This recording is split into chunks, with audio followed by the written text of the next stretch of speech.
plasma multipotencial. Primeramente vamos a hacer un recorrido rápido de lo que es el sistema.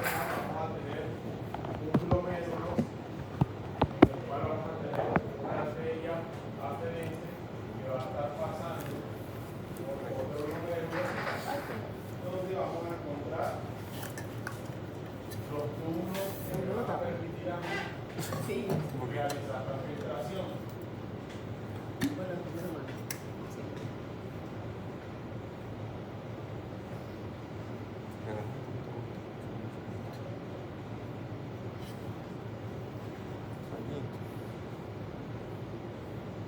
Teniendo en cuenta que este glomérulo va a tener una arteria aferente y una arteria de frente, tenemos que tener en cuenta que múltiples factores van a jugar un papel fundamental acá.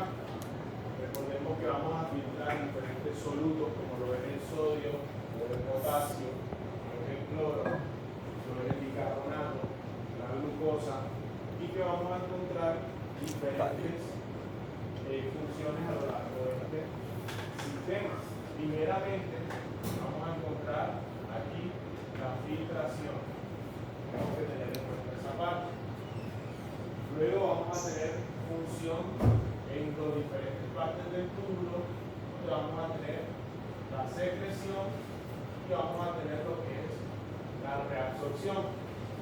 Recordemos que vamos a filtrar más o menos a 125 mililitros por minuto, dándonos un total de múltiples litros, 70 litros por día de filtración. Nosotros estamos dominando más o menos unos litros. Entonces, ¿qué sucede? Que múltiples este mecanismo de filtración que está filtrando constantemente la gran cantidad de líquido abundante va a ser reabsorbido en un 99% y que luego ciertas partículas van a ser secretadas. Eso lo debemos tener totalmente claro para poder comprender esta parte de las pruebas séricas renales. Múltiples moléculas se filtran, pero no todas van a ser excretadas al final, no todas van a terminar en la orina, sino que múltiples de ellas van a ser reabsorbidas, como por ejemplo la glucosa, que no se excreta, que si encontramos de pronto glucosa en orina, sabemos que hay una patología, por ejemplo la diabetes, que me da exceso de glucosa y voy a terminar orinándola.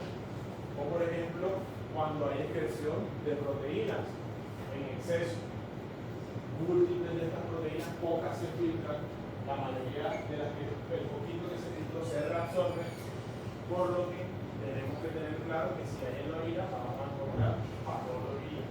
¿Listo? Entonces, teniendo en cuenta que hay un filtrado, hay una reabsorción, hay una secreción, pues vamos a ir a empezar a hablar de lo que es la tasa de filtración glomerular.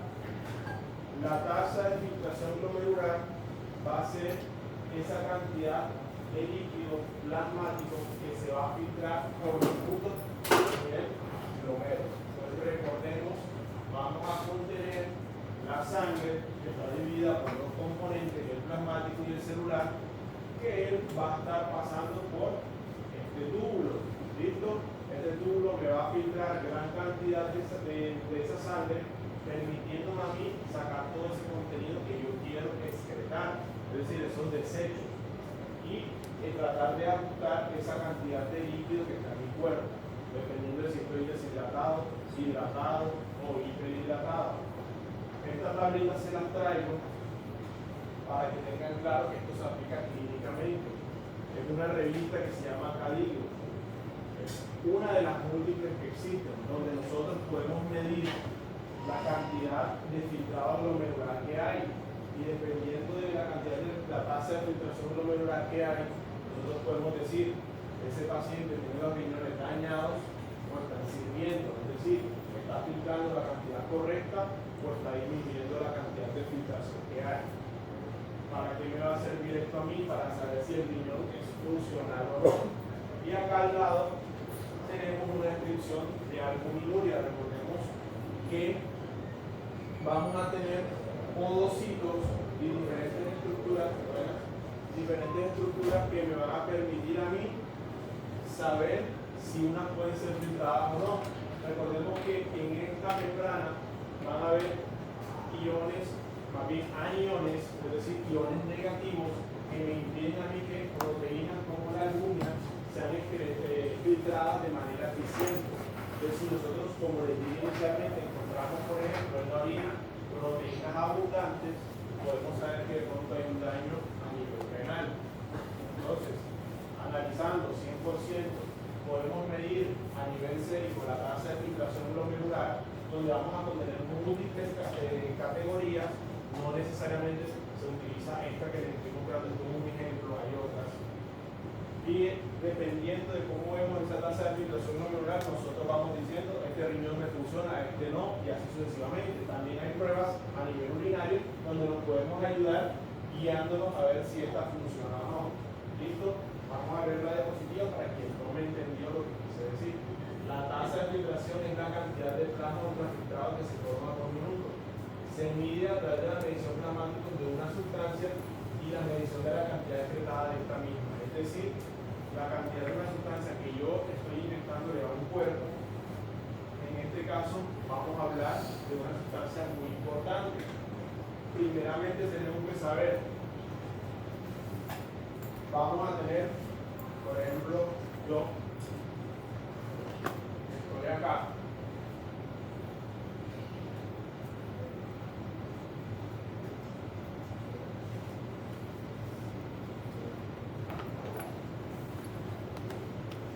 A mí me van a inyectar una sustancia. ¿Listo? Esta sustancia, supongamos que es la sustancia azúcar. Para yo saber si mi tasa de filtración glomerular está muy bien, yo tengo que medir la cantidad de azúcar que se me inyectó y la cantidad de azúcar que yo estoy excretando por minuto. Es decir, la cantidad de azúcar que hay en la orina. Ahora, en este caso, el azúcar no me sirve porque el azúcar no cumple con unos criterios que vamos a necesitar para poder identificar si es una sustancia que me sirve o no, para poder saber si la filtración está siendo óptima o no óptima. Porque recordemos que después de la filtración va a haber reabsorción y secreción. Eso quiere decir que si yo cojo una sustancia como el azúcar, es decir, digamos glucosa, y yo quiero medir por la glucosa la tasa de filtración, no voy a poder porque al momento de analizar la glucosa en orina no voy a encontrar nada. ¿Por qué? Porque se reabsorbió toda. Entonces, eso quiere decir que a mí esa sustancia no me va a servir. Puedo encontrar la cantidad de glucosa en sangre, sí, pero en orina no voy a encontrar nada porque se filtró, pero al momento de tomarla se reabsorbió. Por otro lado, hay sustancias que van a filtrarse y van a empezar a andar por su camino y en el transcurso van a secretarse un poco más. Es decir, va a empezar a llenarse. ¿Sabes? ¿Qué es lo que yo quiero medir? Lo que quiero medir es la filtración, no la secreción. Pues tampoco me sirve porque voy a encontrar a nivel plasmático X cantidad, pero a nivel de calcularlo en la orina voy a encontrar más de lo normal. Entonces no me va a servir a mí para poder medir la filtración. Yo solo quiero medir filtración, no quiero medir ni reabsorción ni secreción. Entonces, ¿qué características me debe cumplir a mí esta sustancia? Me debe cumplir de que dicha sustancia no se reabsorba, no se secrete, que no sea tóxica y que tampoco se metabolice a nivel de las células renales. ¿Listo? Entonces, primeramente, una sustancia puede utilizarse para la medición de la tasa de filtración glomerular. Debe poder filtrarse libremente a través del glomérulo. Segundo, no debe ser ni secretada ni debe ser reabsorbida por los túbulos. Ya llevamos 3 criterios. 3, no debe ser tóxica y tampoco debe ser metabolizada por las células renales. ¿Qué sustancia me cumple con esos criterios? A lo largo de los años, con diferentes estudios, se encontró que la inulina, que es un producto metabólico de la fructosa, me va a permitir, un derivado metabólico, me permite a mí poder calcular con todos estos criterios. Es decir, no se reabsorbe, no se secreta, se filtra libremente por el glomérulo y además no es tóxica para mi organismo y tampoco se metaboliza a nivel renal. Entonces, ¿qué puedo hacer yo? Yo puedo coger y inyectarme a mí la inulina y a mí no me va a pasar nada y sé que la voy a terminar excretando. ¿Listo? Entonces a mí ese metabolito me sirve para poder saber cuál es la filtración que está ocurriendo en el riñón. Ya yo sé que con ella yo puedo decir Juancito tiene una tasa de filtración a tanto. ¿Por qué? Porque calculé a nivel plasmático y calculé a nivel renal y pude saber a qué medida se iba filtrando por minuto en el riñón.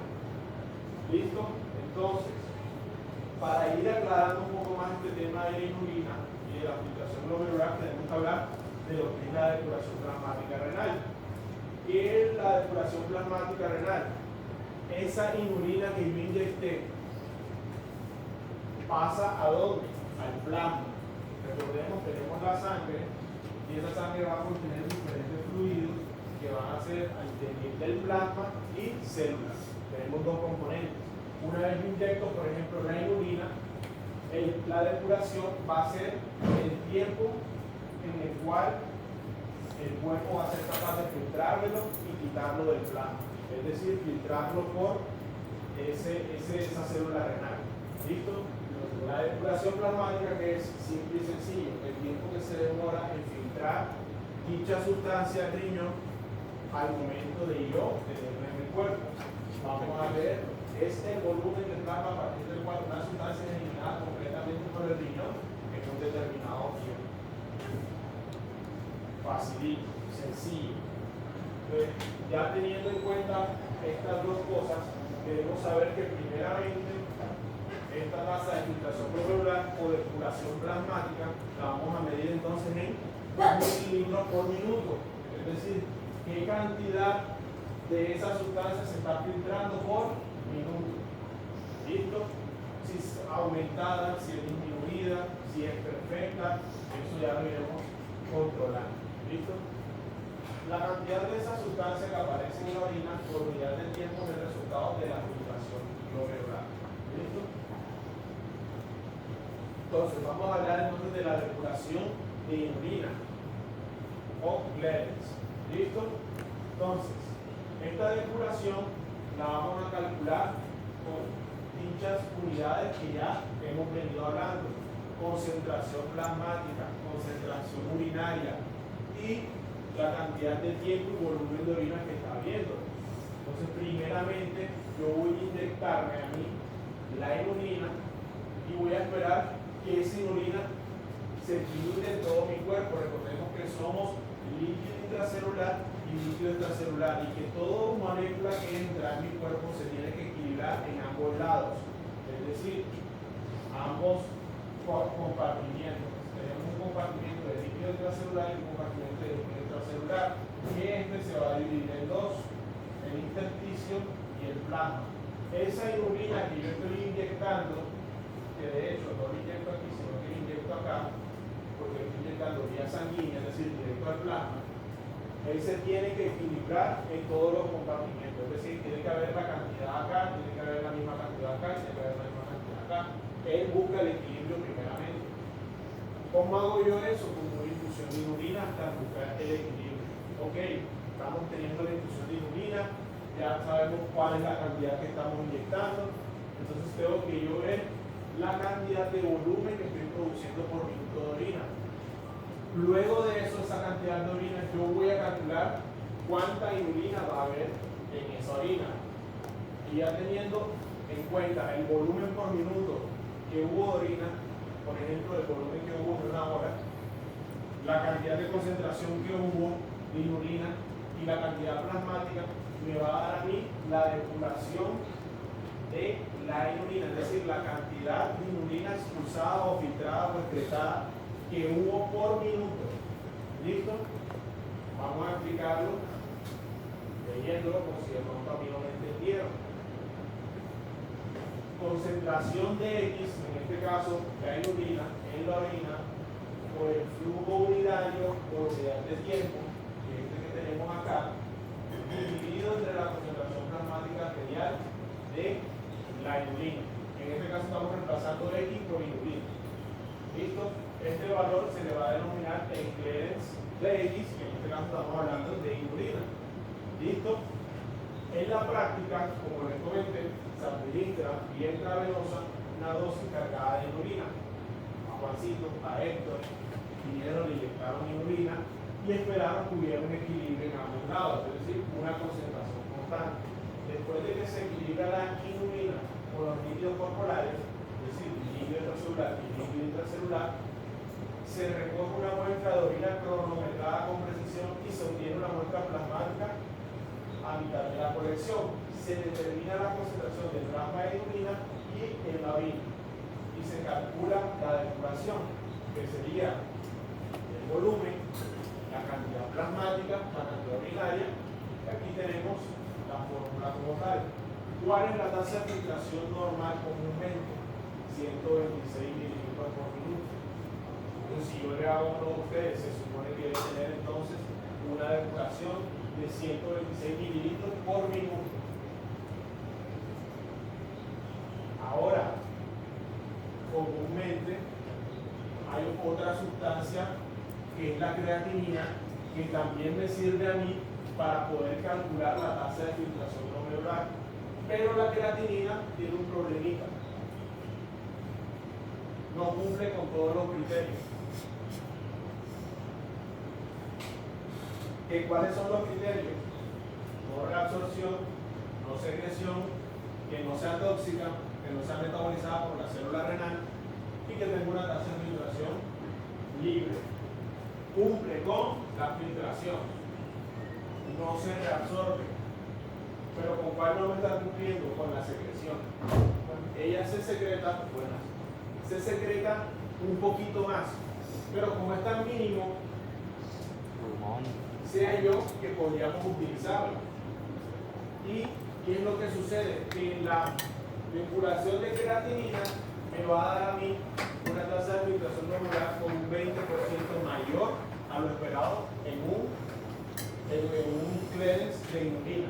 Es decir, suponiendo que voy a hacer este 125, lo voy a encontrar por inulina. Yo en un clearance de creatinina lo voy a encontrar con 20% aumentado, pero eso ya yo lo sé, ya lo tengo claro. Entonces, cada vez que yo encuentro ese clearance de creatinina, ya yo sé que me está dando un poquito más alto de lo esperado en una persona. Es decir, supuestamente esa persona puede estar bien, pero si yo le hago una inulina que me va a dar correctamente a mí preciso, me va a dar un poquito menor. Es decir, tal vez esta persona no está a 125, sino que está a 115. Y ese es el pequeño problema que tiene la creatinina. Bueno, entonces, la depuración de creatinina también puede utilizarse para determinar la tasa de filtración glomerular. En un adulto sano, de tamaño promedio, que es aproximadamente de 125 mililitros, lo que equivale a 7.5 litros por hora o 18 litros diarios, mientras que el volumen de orina es alrededor de 1 diario, que es lo que yo les expliqué en la primera diapositiva. ¿Y qué pasa? Filtramos más o menos a 125, que esto me va a dar 7.5 litros diarios por hora, perdón. Ninguno de nosotros aquí va a orinar 7.5 litros por hora. ¿Qué es lo que pasa? Que el 99% de todos esos filtrados se reabsorben en un 99%. Pues esos 7.5 litros se reabsorbe la mayoría y nada más puede terminar con 1 litro por día. ¿Qué sucede? Tenemos que recordar que es la absorción, secreción y que esta orina va a ser hiposmótica. Recordemos que la osmolaridad es equivalente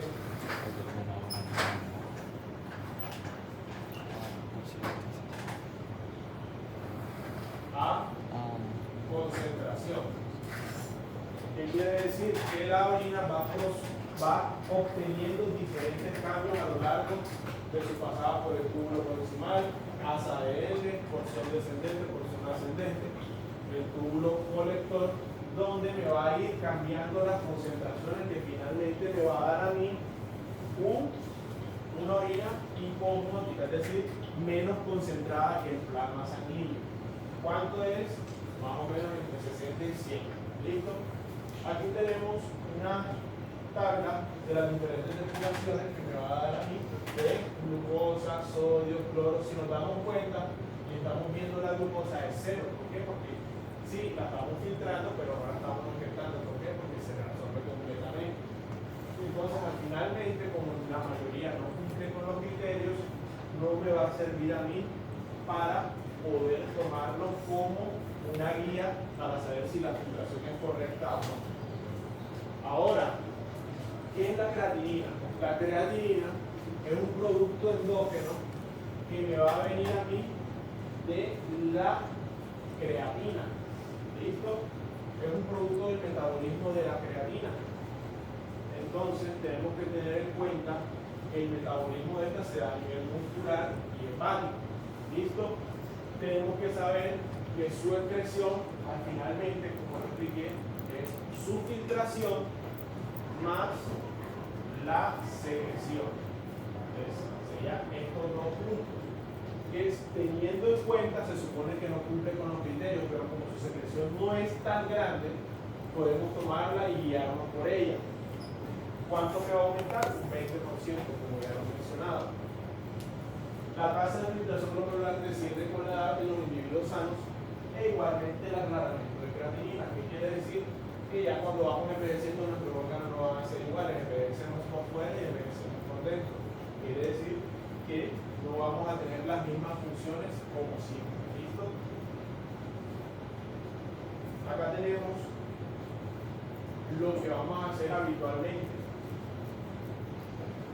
Lo que hacemos habitualmente no es lo de la inulina. ¿Por qué? Porque es más trabajosa, más difícil. No es fácil que a cada paciente que llegue le vamos a hacer una inyección de inulina para saber cómo están los riñones. Porque ahí hay tiempo, hay gasto económico. Recordemos que hay mucha gente que necesita atención. Y entre más gastos haya, más demora haya, más se colapsa el sistema y peor va a ser la atención. ¿Qué es lo que se llevó a cabo? Fácil. Tenemos la creatinina que también nos sirve, es lo que hace uno constantemente es la medición de la creatinina en sangre. Pero doctor, ¿cómo así? Nosotros estamos tratando de contar el nivel plasmático más el nivel de orina para poder medir el volumen también y así poder llevar un conocimiento de la tasa de filtración glomerular. Resulta, pasa y acontece que la creatinina no se metaboliza en ningún otro lado, perdón, no se excreta en ningún otro lado. Es decir, que el único órgano encargado de excretarlo va a ser el riñón. Quiere decir que si a nivel plasmático a mí me aumenta la creatinina, es decir, no se está excretando. ¿Y quién lo excreta? El riñón. Y si no se está excretando es porque el riñón está fallando. Eso me quiere decir a mí que entre mayor creatinina haya, menor función del riñón hay. Porque quien le está dando la salida está diciendo, no, tú te quedas acá adentro porque de pronto yo tengo un fallo o de pronto algo pasa que impide que yo saque esa creatinina de la sangre para pasarla a la orina. Pero es muy importante. En el hospital, la práctica habitual es medir la concentración plasmática de creatinina. ¿Cuánto es su valor normal? Más o menos de 1.2. ¿Qué pasa? Medimos su concentración plasmática porque su único método de excreción es vía renal. Vía renal, no tiene ningún otro. Si se daña el riñón, la creatinina no se excreta. Si no se excreta, se aumenta la creatinina y, como yo estoy calculando la creatinina plasmática, si está alta, ya yo sé que el riñón está fallando. Simple y sencillo. ¿Qué necesito saber yo entonces? Cómo funciona esa creatinina, que es lo que hemos venido explicando a lo largo de toda la clase. Le damos la diapositiva por si alguien no entendió. Una práctica habitual que brinda importante orientación clínica es utilizar solo la concentración plasmática de la creatinina en vez del aclaramiento completo, ya que la creatinina solo se elimina vía riñón. Cualquier impedimento a la excreción de la creatinina producirá un aumento proporcional en su concentración plasmática. Es decir, que si el riñón deja de funcionar en un 50%, la creatinina se va a subir el doble y así sucesivamente. Aquí tenemos el metabolismo que va a sufrir la creatinina normalmente. La creatinina va a ser un producto del metabolismo de la creatina, como ya mencioné. Aquí tenemos el flujo de la creatinina, donde viene de la unión de diferentes aminoácidos para formarme la creatina. Y una vez la creatina es metabolizada, a nivel muscular se va a transformar en creatinina, donde va a buscar vía plasmática llegar al riñón y ser filtrado como producto de excreción, es un desecho. Es decir, yo utilizo la creatina, esta creatina se utiliza, me forma la creatinina y se va al riñón para ser excretada.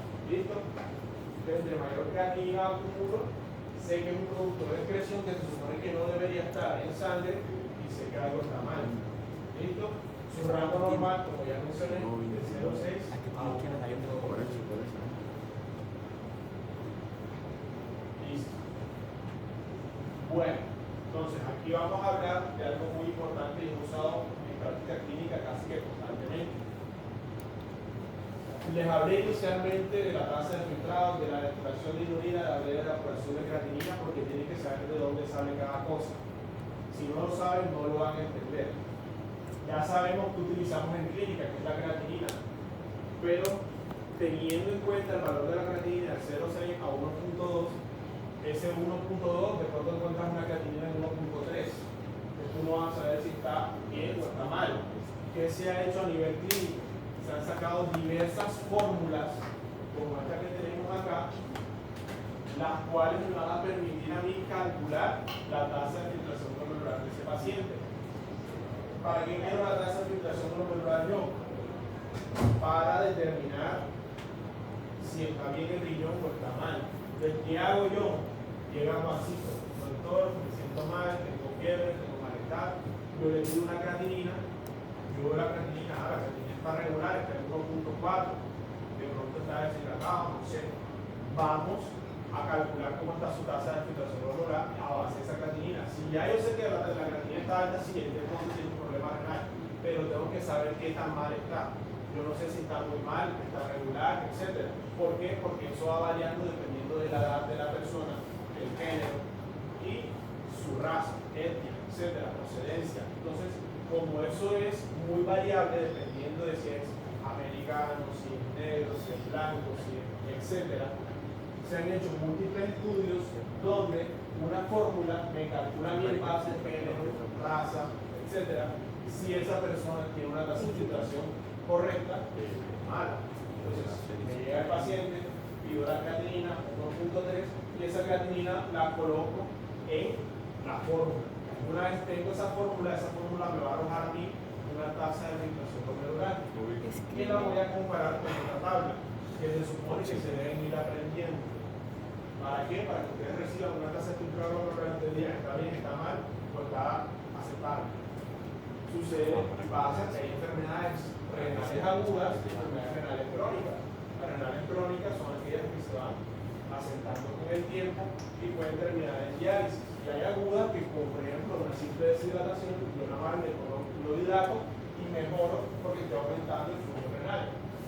¿Listo? Entonces, ¿cuál es el paso a paso? Recibo mi creatinina, hago la fórmula que tenemos acá y vamos a tener la tasa de filtrado glomerular para saber si está bien o está mal. Claro está que con solamente la creatinina pueden guiarse de si está aceptable o está mal. Si encuentras una creatinina en 2,4 y lo normal es 1,2, ya tú sabes que ahí está pasando algo muy mal. ¿Listo? Entonces, ecuación de creatinina. Estima la tasa de filtrado glomerular utilizando la edad, el sexo, la creatinina y los diferentes factores distintivos. Sobreestima en un 4% y puede ayudarme a la dosificación de los diferentes medicamentos. ¿Por qué? Porque hay medicamentos que se filtran a nivel renal, los excreto a nivel renal. Recordemos que muchos se metabolizan en el hígado, muchos se metabolizan y pasan a vía renal para excretarlos. Pero si tú empiezas a acumular, por ejemplo, la metformina, que es un medicamento hipoglicemiante que me ayuda a mí al control de la diabetes, yo le empiezo a dar al paciente con metformina y tiene los riñones alterados, esa metformina se va a ir acumulando poco a poco. Se va acumulando y va a llegar un momento donde el paciente va a ser hipoglicémico. Me ayuda a mí con la dosificación de diferentes medicamentos que se tratan vía renal. Si el riñón está dañado, yo no puedo dar. ¿Listo? Entonces hay que tener muy en cuenta la función de los riñones para saber qué medicamentos dar o no dar. Entonces aquí tenemos las diferentes fórmulas donde vamos a tener la tasa de filtrado glomerular, los valores séricos de la creatinina el hecho de si es mujer o es hombre y los diferentes indicativos de la edad. Claro está que esto está basado en diferentes estudios que han ido avanzando con los años y que esta no es la única fórmula. Hay otras fórmulas de diferentes revistas. Ya eso va dependiendo del médico. No, a mí me gusta más esta porque yo leí en un artículo que esta es mucho más precisa porque como vemos, sobreestiman un 4%. A medida que van pasando los años, estas se van innovando, van mejorando, van tratando de ser un poco más precisas. ¿Listo? Hay otras que tienen otras más variables, como las que les dije, la raza, etc. ¿Listo? Llevamos dos metabolitos importantes, creatinina y inulina. ¿Cuándo se utiliza la inulina? Normalmente en proyectos de investigación, en situaciones donde yo necesito saber que lo que estoy haciendo está correcto. Es decir, un proyecto de investigación me tiene que comparar un método infalible y comparar un método nuevo. Si yo de pronto se me ocurre y digo, no, vamos a ver si la función renal me sirve calcularlo de manera más precisa con el aminoácido, con el glutamato. Vamos a hacerlo. Quien me va a servir a mí como espejo de guía, es decir, esto está correcto o está mal, es la inulina, es decir, ella es infalible, me dice que está bien o está mal lo que estás haciendo, sirve o no sirve. La creatinina es para clínica, es más rápida, más efectiva y puede medir los niveles plasmáticos, puedo calcular directamente la tasa de filtración glomerular, etc. Pero hay otros métodos también importantes. Tenemos uno tercero, que es la urea. ¿Qué es la urea? La urea es un metabolito distintivo, un producto nitrogenado del metabolismo de los diferentes aminoácidos por las proteínas. La urea me va a contribuir al gradiente osmótico porque ella se va a la zona medular renal y me va a permitir atraer mucho más líquido. Entonces, ¿qué pasa? Esta es la urea. Entre más urea contenga, es decir, si yo empiezo a comer mucha proteína, ¿por qué? Porque la urea es un producto metabólico del catabolismo de las proteínas. Es esta molécula que tenemos acá. Yo como proteína, la metabolizo y se me va a producir urea. Entre mayor urea haya, a la medida que se va filtrando, absorbiendo y secretando, mucho de esa urea se va a ir a la zona medular. ¿Y qué pasa? Que por atracción osmótica o corriente osmótica, ella me va a pasar el agua del túbulo hacia la médula, el intersticio, y ese intersticio va a pasar al plasma. Entonces, ¿qué hace? Me concentra un poquito más la orina. ¿En qué me ayuda? Me ayuda a evitar que haya mucha dilución y que haya mucha expresión de orina. Ahora, aquí lo podemos ver. La urea contribuye a concentrar la orina en los productos colectores. ¿De qué me va a definir esto? El transporte de la urea es mediado por transportadores de urea, con difusión facilitada, como las proteínas UTA1 y UTA4, que son regulados en algunas ocasiones por la vasopresina. Recordemos que en el riñón actúan diferentes hormonas, como la aldosterona, la ADH, que son importantes para la regulación de si se diluye o no se diluye la orina, es decir, para definir la cantidad de líquido extracelular que yo estoy teniendo, el nivel plasmático de esa sangre, de ese líquido. ¿Listo? Vamos para acá, a la siguiente. Entonces, aquí tenemos el círculo que va a formarse en la urea, donde él va a ser metabolizado posterior a el catabolismo proteico. Entonces, durante la antidiuresis, por vasopresinas altas, la cantidad de urea depositada en el intersticio aumenta. Por tanto, se incrementa la capacidad de concentración de riñón, que ya lo que ya expliqué. La cantidad de urea en el intersticio medular, consecuentemente en la orina, varía con la cantidad de urea filtrada. Y esto a su vez oscila con la ingesta dietética de proteínas. Por tanto, una dieta alta en proteínas incrementa la capacidad de concentrar de los riñones, de concentrar la orina. Y una dieta baja en proteínas reduce la capacidad de los riñones de concentrar. Explicando nuevamente, como proteínas, como proteína, me gusta bastante el pollo, el batido de proteína, etc. Esa proteína se va a transformar a urea y esa urea se filtra. Se va filtrando y en un momento se reabsorbe y pasa al intersticio medular. En este intersticio medular, él me atrae agua. Cuando me atrae agua, la orina se vuelve mucho soluto, pero poca cantidad de agua. Entonces, si hay poca cantidad de agua, la concentración de esa orina va a ser mayor. Es decir, que me está aumentando a mí la osmolaridad. Pero recordemos, osmolaridad es concentración. Entre más osmoles tengo, más concentrado estoy. ¿Listo? Entonces, aquí hay un nombre que va a ser muy importante para ustedes, que es el boom. ¿Qué es el boom? Es la cantidad de hidrógeno ureico en sangre. Recordemos que la urea es filtrada y que la urea me ayuda a la concentración. Entonces, una función renal disminuida conduce a acumulación de la urea, ayudando a una capacidad para mantener un balance correcto de líquidos, agua y electrolitos. Entonces, ¿qué sucede? Que si yo no estoy filtrando esa urea que posteriormente va a ser absorbida para quedarse acá, esa urea se me va a empezar a acumular a nivel sanguíneo. ¿Listo? Entonces me está diciendo a mí la filtración no es correcta. Hay un problema en la filtración.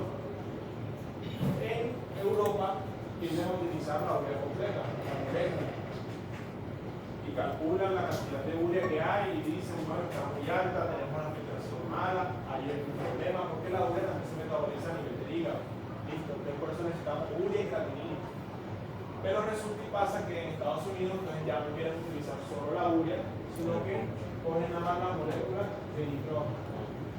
Entonces a eso le vamos a llamar boom, que es nitrógeno ureico en sangre. Lo tenemos. ¿Listo? Entonces son prácticamente lo mismo, solamente que uno es un método más fácil para los Estados Unidos, que eso lo han ido adoptando de diferentes países, y normalmente en zonas europeas o en otras zonas utilizan la molécula completa. ¿En qué varía? Eso no importa mucho en el momento, ahora explicamos cuál es la diferencia. ¿Listo? Entonces, si hay una deficiencia para yo excretar y filtrar esa urea, se me acumula ese nitrógeno y se me acumula la molécula de urea. ¿Listo? Entonces, ¿qué pasa? Nosotros vamos a ir a buscar cuál va a ser la diferencia a nivel sanguíneo. La urea me va a dar niveles de más o menos de 12 a 54. El boom me va a dar de 8 a 25. Como la molécula del boom, que solamente me calcula el hidrógeno de urea en sangre, me calcula la mitad, nosotros para poder calcular el nivel de urea tenemos que multiplicarlo por 2, exactamente por 2.4. Entonces, ¿qué vamos a hacer? Calculamos entonces el nivel del boom, supongamos 25, yo lo multiplico por el 2.4 y me va a dar el nivel de urea. Y lo mismo al revés, como el boom va a ser la mitad, yo pongo la urea y la divido entre 2.4 y me va a dar los niveles de urea a mí. ¿Para qué me sirve el boom? ¿Para qué me sirve la urea? Porque también es un determinante de la tasa de filtración glomerular, que es un poquito menos viable porque también tiene metabolismo a nivel del hígado. Y porque es un producto del catabolismo de las proteínas, es decir, que su elevación no va a ser solo porque el niño me está fallando, puede ser porque nosotros tenemos mayor catabolismo de las proteínas. ¿Listo?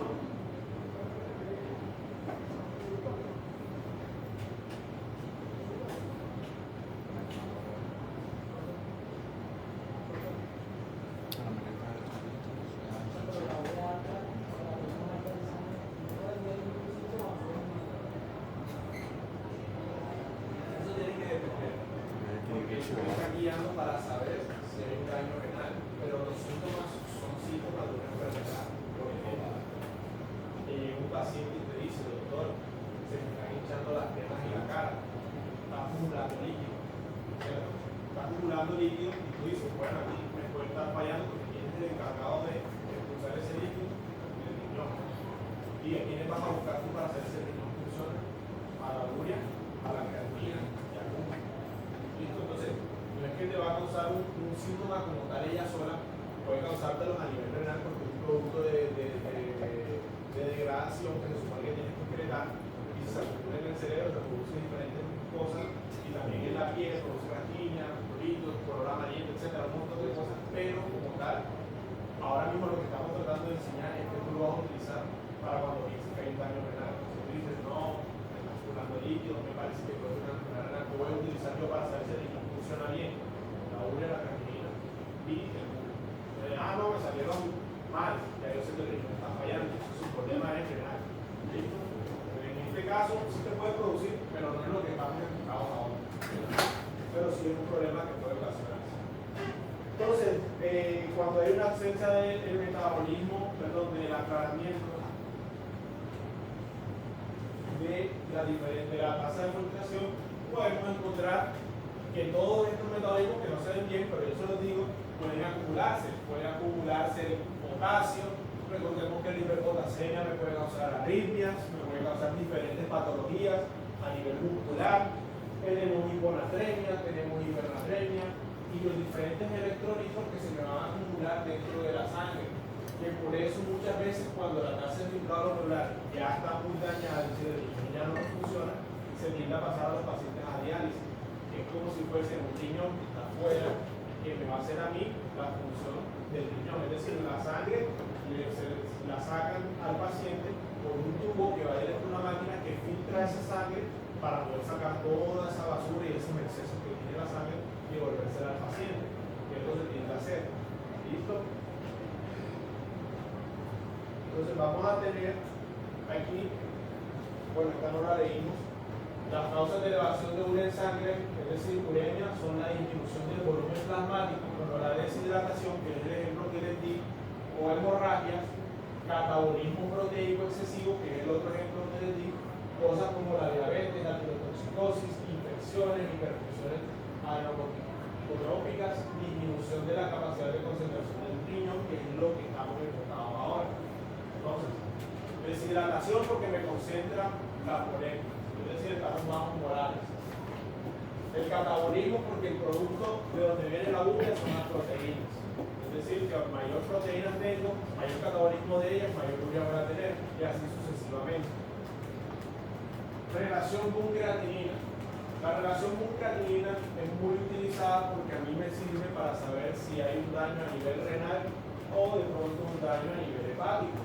Porque recordemos lo que les dije, esa urea también puede ser metabolizada a nivel hepático. Entonces, el consciente con creatinina es una determinación eficaz para la función renal y hepática. Quiere decir que entre mayor daño renal, mayor daño de creatinina tenga, mayor va a ser la situación negativa para ese riñón. Los valores normales van a ser entre 0.5 y 1.1 en mujeres y en varones va a ser de 0.6 a 1.2. El índice elevado puede indicar problemas renales o deshidratación y en otro caso problemas hepáticos.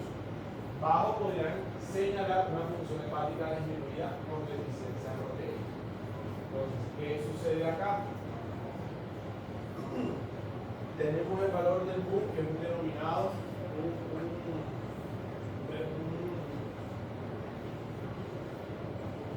un derivado de la urea que es excretado a nivel renal y excretado y metabolizado a nivel hepático. Entre mayor cantidad de BUN yo tenga, me va a decir a mí, puede que esté dañado el riñón o puede que esté dañado el hígado. Y quien me lo confirma a mí, ¿quién es? La creatinina. ¿Listo? Entonces, por eso hacemos esa comparación. Medimos los dos, pido creatinina y BUN, para saber si tengo un problema, ya sea a nivel hepático o a nivel renal. ¿Quién me están confirmando los dos? Mira, el daño en acá. ¿Listo? Porque, por ejemplo, en el caso del ejemplo que yo te di, no solamente te puedes hinchar por tener daño renal. Hay otras enfermedades que te pueden hinchar, por ejemplo, la insuficiencia cardíaca. Te puede hinchar. También recordemos que hay estados de desnutrición que me permiten a mí llegar a producir edema. ¿Quién me puede producir una disminución de las proteínas? El hígado. Si el hígado no funciona, las proteínas dejan de producirse, por lo que me va a producir a mí un edema. Entonces necesitamos estar constantemente buscando quién es el que está dañado. Y Y entonces tú ves la clínica y tienes que mandar los laboratorios precisos que a ti te van a servir para poder decidir cuál es el que está dañado, el hígado, el riñón, el corazón, el pulmón, etc. Ya por último, tenemos otro metabolito que me sirve a mí para poder determinar el trabajo renal. Este no se utiliza mucho a este nivel. ¿Listo? Pero me ayuda a mí saber que hay un daño renal. Recordemos que el ácido úrico es un derivado del metabolismo de las diferentes bases nitrogenadas. Entonces, como no se están excretando a nivel renal, va a haber una acumulación de estas y recordemos que me puede producir enfermedades como la gota, la hiperuricemia, etc. Entonces, el aumento del ácido úrico va a hacer que haya daño en las articulaciones y en los riñones. La gota es una enfermedad que se tiende a dar en el primer dedo del pie y puede ser por acumulación del ácido úrico, que es lo que sucede cuando hay daño renal. Aquí la tenemos gota primaria, gota secundaria, la hiperuricemia, entre otras.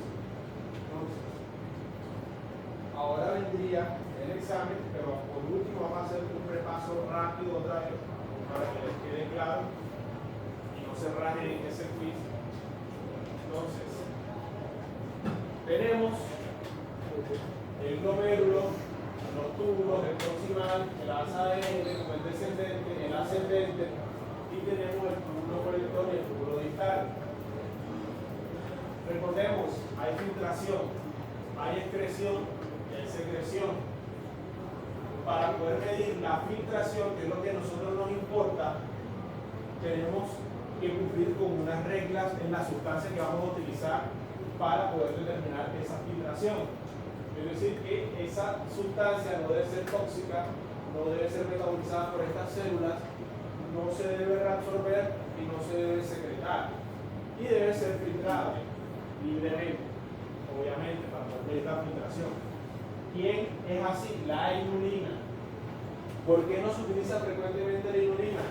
Porque es muy trabajosa, poner de acuerdo a los pacientes que tienden a ser bastante conflictivos, también por la cantidad de gastos que hay, el tiempo que conlleva, el esperar las concentraciones de equilibrio que va a haber en líquido intracelular e intracelular, etc. Me impide a mí que haya un constante uso de esa inulina que normalmente es utilizada en proyectos de investigación. La inulina va a tener un clearance que vamos a utilizar o depuración, que es el hecho de limpiar una sustancia del líquido plasmático en cierta cantidad de tiempo determinado. Entonces, la depuración es la limpieza de esa sustancia en un tiempo determinado que va a aparecer en la orina. ¿Listo? Entonces, ¿para qué vamos a necesitar nosotros eso? Porque también tenemos otra sustancia que es la creatinina. Y la creatinina es otra sustancia que va a cumplir con los requisitos excepto uno. Pero ese que estoy cumpliendo no es lo suficientemente fuerte como para decirme a mí que la situación es imposible de manejar, que es la secreción. Me incumple con la secreción. Cuando me incumple con la secreción, referimos a que él es secretado, es decir, que después de filtrado no es reabsorbido, sino que se secreta un poquito más de esa creatinina. Por lo que el valor de la depuración va a ser un poquito más elevado, es decir, que esa tasa de filtración glomerular y esa depuración es un 20% mayor a lo que realmente es. Que quien me dice realmente cuánto es va a ser ¿quién? La inulina. ¿Listo? La creatinina normalmente no se utiliza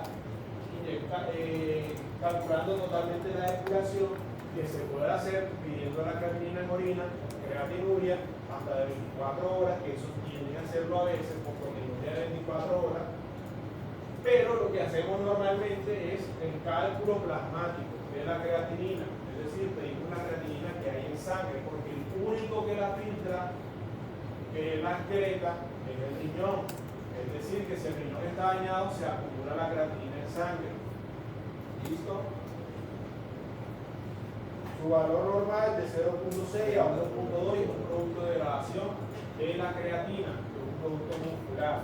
¿Listo? Entonces, tenemos otros metabolitos que me sirven a mí, como es la urea, que también se tiene que utilizar el nitrógeno ureico en sangre. ¿Listo? Este nitrógeno ureico en sangre es utilizado para disminuir el trabajo a calcular toda la molécula de urea. Y recordemos que como es la mitad de la molécula de urea, para poder calcular la cantidad de nitrógeno ureico en sangre, vamos a multiplicar ese mu por 2.4 para tener el valor de la urea. Y si tenemos el valor de la urea, para calcular el mu lo vamos a dividir por el 2.4. ¿Listo? Por último, tenemos el índice de creatinina que me permite a mí valorar entre la función renal y la función hepática. Y tenemos también el ácido úrico. ¿Listo? Que me permite a mí saber si hay un daño a nivel renal. ¿Dudas, preguntas? ¿Algo que quieran que repitamos? Se vuelve a explicar, no hay problema. ¿Cómo es la operación para saber cuánto es pasar de 1 a urea y de urea a 1?